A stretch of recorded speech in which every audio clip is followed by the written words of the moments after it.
Donald Trump, a man who built his persona on success and strength, repeatedly engaged in behavior that targeted the vulnerable. He mocked people with disabilities, not once, not twice, but on multiple occasions, revealing a disturbing pattern of behavior that transcended political disagreement. This wasn't just about policy, it was about basic human decency. Trump's actions weren't just words, they were actions with consequences. They normalized mockery and intolerance, particularly toward those who already faced significant challenges. This behavior, displayed on a national stage, sent a clear message. It's okay to make fun of those who are different. This wasn't locker room talk. This wasn't just Trump being Trump. This was a deliberate choice to belittle and demean. And it's crucial to examine these instances, not just as isolated incidents, but as part of a larger pattern of behavior that has had a lasting impact on American society.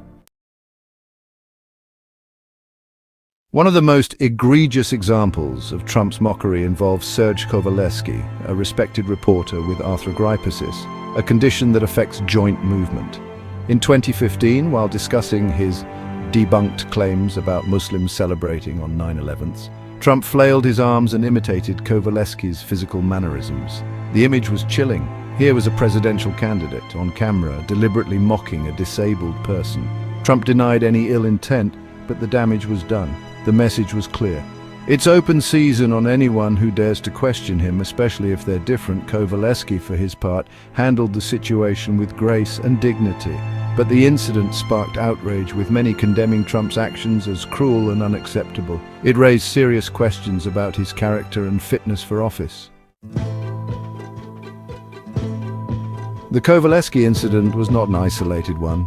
Trump's history is littered with examples of him mocking people with disabilities. He once mocked a lawyer who requested a break to pump breast milk for her infant child.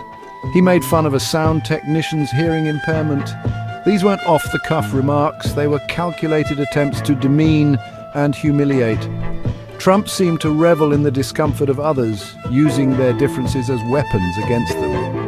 This behavior wasn't just confined to his personal life, it seeped into his policies, with his administration repeatedly attempting to cut funding for programs that support disabled Americans.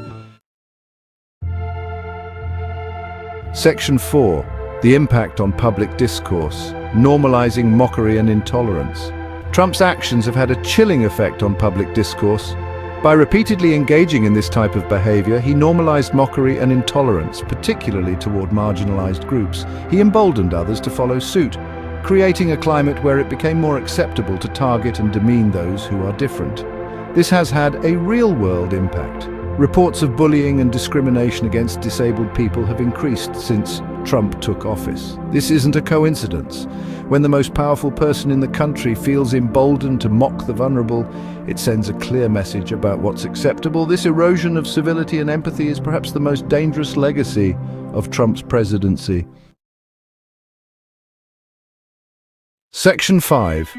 A legacy of hurt, the lasting effects of Trump's actions. Trump's mockery of the disabled has left a lasting stain on American society. It has normalized cruelty, eroded empathy, and emboldened those who seek to divide us. His actions have had a profound impact on the lives of millions of Americans, particularly those who already face significant challenges.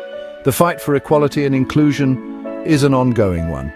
We must continue to call out injustice and hold those in power accountable for their actions. We must work to create a society where everyone feels valued and respected, regardless of their abilities or disabilities. We owe it to ourselves and to future generations to learn from the mistakes of the past and build a more just and equitable future for all.